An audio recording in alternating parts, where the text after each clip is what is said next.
નમસ્કાર, હું છું ગોપી ગાંગર. આપ જોઈ રહ્યા છો નિર્ભય ન્યૂઝ. આજે ગણેશ ગોંડલના કેસમાં એક નવી અપડેટ આવી છે. ગુજરાત હાઈકોર્ટમાં જુનાગઢ પોલીસ પહોંચી ગઈ છે અને જુનાગઢ પોલીસે રિવિઝનલ પિટિશન જે છે તેને ફાઇલ કરી દીધી છે.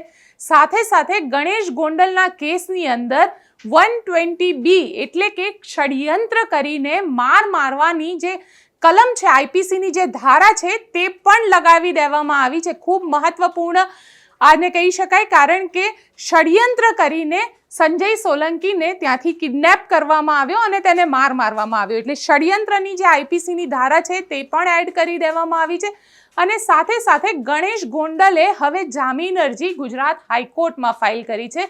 જુનાગઢ કોર્ટમાંથી રિજેક્ટ થયા ગયા બાદ હવે ગુજરાત હાઈકોર્ટના દરવાજા ગણેશ ગોંડલે ખખડાવ્યા છે. મારી સાથે મારા સહયોગી મયુર મેવાડા જોડાઈ ગયા છે. ચર્ચા કરીએ તેની સાથે. મયુર, આજે ગણેશ ગોંડલના કેસમાં 120B એટલે કે ષડયંત્રની આઈપીસીની ધારા લગાવવામાં આવી છે. કેટલી મહત્વપૂર્ણ છે આ કેસ માટે? ચોક્કસથી ગોપીબેન, ખૂબ મહત્વપૂર્ણ ધારા કહી શકાય. જ્યારે આખી ફરિયાદ દાખલ થઈ ત્યારે 120B લગાવવામાં નથી આવી. ફરિયાદી દ્વારા કહેવામાં આવતું હતું કે આની અંદર 120B દાખલ નથી કરી, એ કરવી ખૂબ જરૂરી છે. ત્યારે પોલીસ દ્વારા કોર્ટના દરવાજા છે તે ખખડાયા હતા કે આ 120B ધારા છે તે દાખલ કરવી ખૂબ જરૂરી છે. કારણ કે જે રીતે સંજય સોલંકીનું અપહરણ કરી અને તેને માર્યો, તેને જુનાગઢથી જે લઈ જવામાં આવ્યો હતો અને ત્યાં લઈ ગયા બાદ જે માર્યો હતો, એટલે આખું ષડયંત્ર પહેલાંથી પ્લાનિંગ કરીને આવેલા હતા.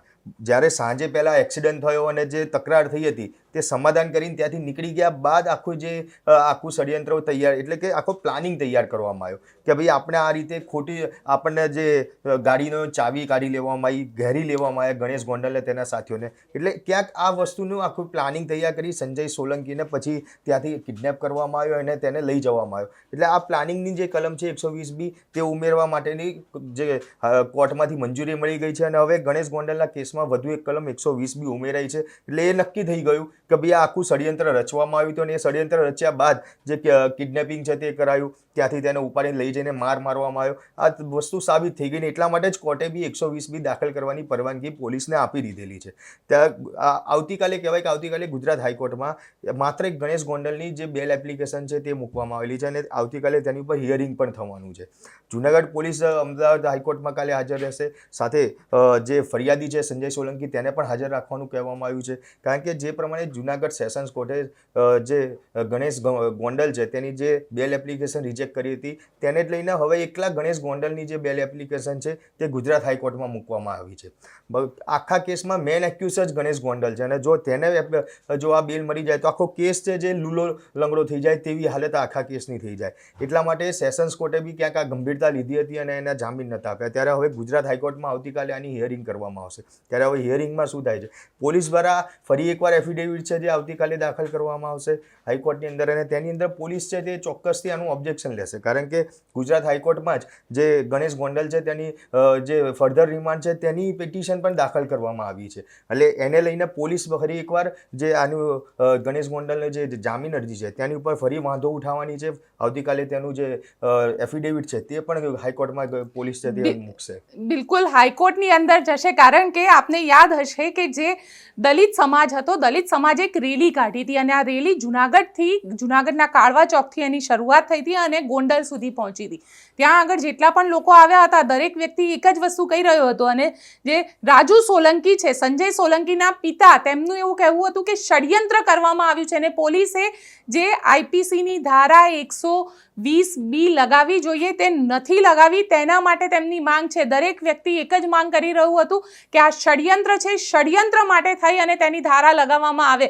હાઈકોર્ટથી આ મોટા અપડેટ છે કારણ કે આને 120B લગાવવા માટેની હાઈકોર્ટની મંજૂરી મળી ગઈ છે અને હાઈકોર્ટના કહ્યા બાદ હવે 120B લગાવી દેવામાં આવી છે. આ ગુનાની અંદર જે ધારા લગાવવામાં આવી છે 120Bની તે લગાવી દેવામાં આવી છે. એટલે ગણેશ ગોંડલની જે મુસીબત છે તે વધારો થયો છે કારણ કે 120B એ નોન બેલેબલ ષડયંત્ર કરવાની આ ધારા છે તે લગાવવામાં આવી છે. એટલે ક્યાંક ને ક્યાંક ગણેશ ગોંડલની મુસીબત જે છે તે અહીંયા આગળ વધી ગઈ છે અને હવે ગુજરાત હાઈકોર્ટ તરફ પહોંચી છે જુનાગઢ પોલીસ. જુનાગઢ પોલીસ આજે ગુજરાત હાઈકોર્ટમાં હતી અને ગુજરાત હાઈકોર્ટની અંદર આજે એક રિવિઝન પિટિશન ફાઇલ કરવામાં આવી. આ જે રિવિઝન પિટિશન છે તે રિમાન્ડ માટેની છે, કારણ કે ગણેશ ગોંડલના કેસની અંદર હજી સુધી મોબાઈલ ફોન સાથે સાથે જે અન્ય પુરાવા એટલે કે ગન આમ પોલીસને હજી સુધી મળી નથી. પોલીસ ઈચ્છી રહી છે કે તેમને મોબાઈલ મળે, ગન મળે, એટલે જે પુરાવા છે તે પુરાવા મળે. સાથે મયુર, આપની પાસેથી પણ સમજવા માંગીશ, આવતીકાલે સંજય સોલંકીને પણ હાઈકોર્ટની અંદર બોલાવવામાં આવ્યો છે, કારણ કે જે રિવિઝન પિટિશન છે તે પણ થશે, સાથે બેલ ઉપર પણ હિયરિંગ છે, એટલે સંજય સોલંકી તેના વકીલ સાથે હાઈકોર્ટની અંદર હાજર રહે તેવું પણ કહેવામાં આવ્યું છે. તેને લઈને શું કહેશો, કારણ કે કોર્ટે આજે શું ડાયરેક્શન આપી? ચોક્કસથી જે રીતે આવતીકાલે જ્યારે ગણેશના જે જામીન માટેનું જે હિયરિંગ થશે એ વખતે ફરિયાદીને બી હાજર રાખવાનું કહેવામાં આવ્યું છે, અને ખાસ એટલા માટે કે જ્યારે જુનાગઢ સેશન્સ કોર્ટમાં જ્યારે ગણેશ ગોંડલ સહિત જે અન્ય તેના 5 સાથીદારોએ જામીન અરજી મૂક્યા હતા, ત્યારે જે સંજય સોલંકી છે તેના દ્વારા એ વાંધા અરજી દાખલ કરવામાં આવી હતી કે જો ગણેશ ગોંડલને તેના સાથીદારોને છોડી દેવામાં આવશે તો તેની જાનને પણ જોખમ બને તેવું છે, એટલા માટે તેને એ વાંધા અરજી છે તે દાખલ કરી હતી. અને સ્વાભાવિક છે કે જ્યારે આટલો મોટો કેસ હોય, અપહરણ જેવી ગંભીર કલમો લાગેલી છે, એટ્રોસિટીની કલમ લાગેલી છે, અને ત્યારે જે અને એમાં પણ હવે 120B લાગી, એટલે ષડયંત્રની આ ધારા લાગી, એટલે એ સમયમાં જ ચોક્કસથી જે ફરિયાદી છે તેનો બી અંદર પક્ષ મૂકવાનો તેને મોકો મળતો હોય છે, અને એટલા માટે જ હાઈકોર્ટે કાલે ફરિયાદીને તેના વકીલ સાથે હાજર રહેવાનું કહ્યું છે કે ફરિયાદી જે આના જામીન અરજી ઉપર જો વાંધો ઉઠાવે તો કદાચ હાઈકોર્ટમાં પણ આના જામીન અરજી છે તે રિજેક્ટ કરવામાં આવે પૂરેપૂરી શક્યતા છે. અને હવે તો 120B અંદર ઉમેરાઈ ગઈ છે, એટલે ચોક્કસથી એવું લાગી રહ્યું છે કે આવતીકાલે કદાચ ગણેશ ગોંડલના ગુજરાત હાઈકોર્ટમાં જામીન છે તે રદ કરવામાં આવે, જામીન તેને ના મળે. પણ હવે હાઈકોર્ટનું ડિસિઝન કઈ રીતનું રહેશે એ તો આ કાલે જ ખબર પડશે. પણ આ મહત્વની બાબત રહેશે કે 120B જ્યારે જામીન અરજી મૂકી એ પહેલાં દાખલ થઈ ગઈ છે, ત્યારે તેના લીધે જે આખો કેસ છે એ કેસની મજબૂતાઈ છે તે ચોક્કસથી વધી ગઈ છે, કારણ કે જે પ્રમાણે 120B જે કલમ છે કે જે નોન વેલેબલ છે, આ 120B ના ઘણા બધા એવિડન્સ જે છે એ પોલીસે કોર્ટમાં રજૂ પણ કર્યા છે, અને ત્યારે કોર્ટે મંજૂરી આપી છે 120B એટલે કે ષડયંત્રની આ જે આઈપીસીની ધારા છે તે લગાવવા માટે. હવે કયા કયા પુરાવાઓ પોલીસે કોર્ટમાં બતાવ્યા છે તેની પણ ચર્ચા કરી લઈએ, કારણ કે મયુર ખૂબ મહત્વપૂર્ણ થઈ જાય છે. ષડયંત્રનો આરોપ છે, પોલીસ પાસે એવા કયા કયા પુરાવા હતા, કારણ કે મોબાઈલ લોકેશન તો પોલીસે ટેકનિકલ જે 3 મોબાઈલ મળ્યા હતા તેના આધારે ટેકનિકલ સર્વેલન્સથી એ નક્કી કરી લીધું છે, અને સંજય સોલંકીનો પોતાનો મોબાઈલ હતો તેના પણ આધાર પુરાવા કોર્ટમાં રજૂ કરવામાં આવ્યા છે. સૌથી મહત્વની વસ્તુ આની અંદર કયા કયા બીજા એવા ટેકનિકલ એવિડન્સ છે જેના આધારે 120B ની આઈપીસી લાગી?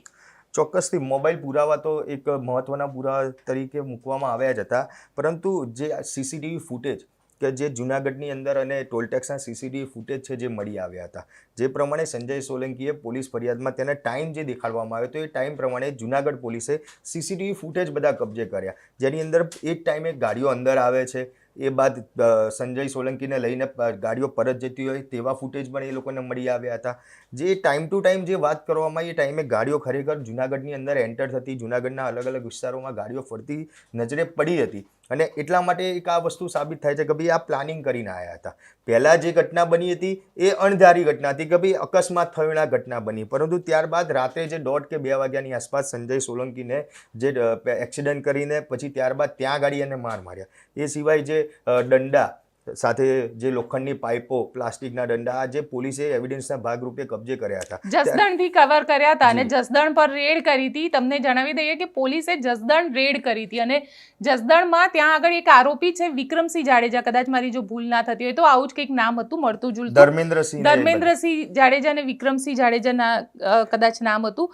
ત્યાં જસદણની અંદર તેમના ઘરેથી આ રિકવર કરવામાં આવ્યા છે, પોલીસ દ્વારા આ દંડાને જે છે તે રિકવર કરવામાં આવ્યા છે, પણ હજી સુધી બંદૂક નથી મળી. આ 11માંથી 5 આરોપીઓ જસદણના હતા, અને 5ના ત્યાં પોલીસે રેડ કરી પંચનામું કરીને આ જે લાકડીને જે લોખંડની પાઇપોને કબજે છે તે કર્યા હતા. એ પુરાવા છે એ પણ કોર્ટમાં મૂકવામાં આવ્યા હતા, કારણ કે આ બધી વસ્તુ તૈયારીઓ સાથે લઈ જવામાં આવી હતી, જે તેમને એ વખતે ત્યાં સીસીટીવી ફૂટેજને એની ઉપરથી અંદાજ લગાવીને જે 120B કલમ લગાવવા માટે જ્યારે અરજી કરી એની અંદર આ એવિડન્સ મૂકવામાં આવ્યા હતા, જેની ઉપરથી પ્રૂવ થઈ શકે કે ના ખરેખર આખું ષડયંત્ર આ લોકોએ રચ્યું હતું, આખો પ્લાનિંગ તૈયાર કર્યો હતો અને પ્લાનિંગ તૈયાર કર્યા બાદ સંજય સોલંકી ઉપર જે આખું કહેવાય કે રેકી કરવામાં આવી અને રેકી કર્યા બાદ તેને પ્લાનિંગથી ઉપાડીને લઈ જવામાં આવ્યો અને માર મારવામાં આવ્યો. આ સાબિત થયું એટલા માટે જ કોર્ટે આજે 120B દાખલ કરવાની મંજૂરી બી આપી દીધી અને 120B દાખલ બી કરી દેવામાં આવી છે. અને એના જ કારણે કદાચ એવું બની શકે કે હવે ગણેશ ગોંડલની મુશ્કેલી વધશે અને જામીન મળવાની જે શક્યતાઓ વ્યક્ત થતી હતી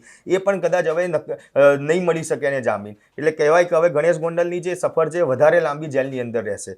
પોલીસ દ્વારા હજી એની રિમાન્ડ માંગવાની કામગીરી બી ચાલુ છે. હાઈકોર્ટમાં કદાચ આવતીકાલે તેની પણ હિયરિંગ થાય એવી શક્યતાઓ દેખાઈ રહી છે. આજે હાઈકોર્ટમાં જે આ પિટિશન છે તે પિટિશન ફાઇલ કરવાની તમામ જે કાગળ પ્રોસિજર છે એ પૂરી કરી દેવામાં આવી છે. આવતીકાલે કદાચ જે સરકારી વકીલ છે તેમના દ્વારા આ આખી પિટિશન જેના ફર્ધર રિમાન્ડ છે તેની દાખલ કરવામાં આવશે અને એ વખતે પણ જુનાગઢ પોલીસ જે તપાસ અધિકારી છે એ પણ ત્યાં આગળ હાજર રહેશે. એટલે પોલીસને બી એક વિશ્વાસ હવે છે કે કદાચ હાઈકોર્ટમાંથી આના એવિડન્સ છે જે કલેક્ટ કરવાની વાત છે એના માટે તેના રિમાન્ડ છે તે રિમાન્ડ ચોક્કસથી મળી જશે અને એ જ કારણસર એની જામીન અરજી પણ કદાચ રિજેક્ટ કરવામાં આવે એવી પણ શક્યતાઓ દેખાઈ રહી છે. અને એ જ બેઝ ઉપર પોલીસ પણ આવતીકાલે તેનું જે એફિડેવિટ છે એ પણ ફાઇલ કરશે. મેન પુરાવા જે ભેગા કરવાના છે એ બાકી છે કે ભાઈ હજી મોબાઈલ ફોન 8 નથી રિકવર થયા એ રિકવર કરવાની વાત છે.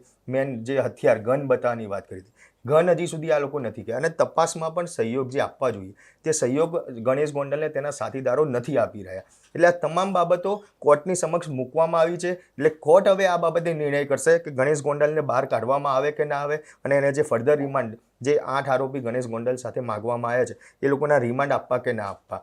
પણ પોલીસને એક વિશ્વાસ ચોક્કસથી છે કે હાઈકોર્ટ દ્વારા તેમને ગણેશ ગોંડલને તેના અન્ય સાથીઓ છે તેમના રિમાન્ડ મળી રહેશે, ફર્ધર રિમાન્ડ મળી જશે. એટલે પોલીસને વિશ્વાસ છે અને એપ્લિકેશન મૂવ થઈ ચૂકી છે. 120B ષડયંત્રની જે IPC ધારા છે તે લાગી ચૂકી છે અને સૌથી મહત્વની વસ્તુ કે આવતીકાલે જામીન અરજી ઉપર સુનાવણી થશે. જામીન અરજીમાં શું આવશે ત્યાં આગળ સંજય સોલંકી અને તેના વકીલ પણ પહોંચશે ત્યાં આગળ. એટલે કોર્ટની અંદર શું થશે તે પણ ડિટેલ્સમાં અમે તમને જણાવતા રહીશું અને સાથે સાથે પોલીસની જે ફર્ધર રિમાન્ડની માંગ છે તેના ઉપર કોર્ટ શું કહી રહી છે તેના ઉપર પણ આવતીકાલે સુનાવણી થશે. એટલે જુનાગઢ પોલીસ જે છે તે અત્યારે હાઈકોર્ટ પહોંચી ચૂકી છે અને હાઈકોર્ટની અંદર એપ્લિકેશન ફાઇલ થઈ ગઈ છે. એટલે આવતીકાલે તેના ઉપર સુનાવણી થશે અને સુનાવણી દરમિયાન શું આવશે રિઝલ્ટ તે પણ અમે તમને બતાડતા રહીશું. તો અમારી સાથે નિર્ભય ન્યૂઝ સાથે જોડાયેલા રહો. ગણેશ ગોંડલના દરેક અપડેટ માટે અમારી સાથે જોડાઓ અને જો અમારી ચેનલને લાઇક, શેર અને સબસ્ક્રાઇબ નથી કરી તો તે પણ કરી દો. આભાર.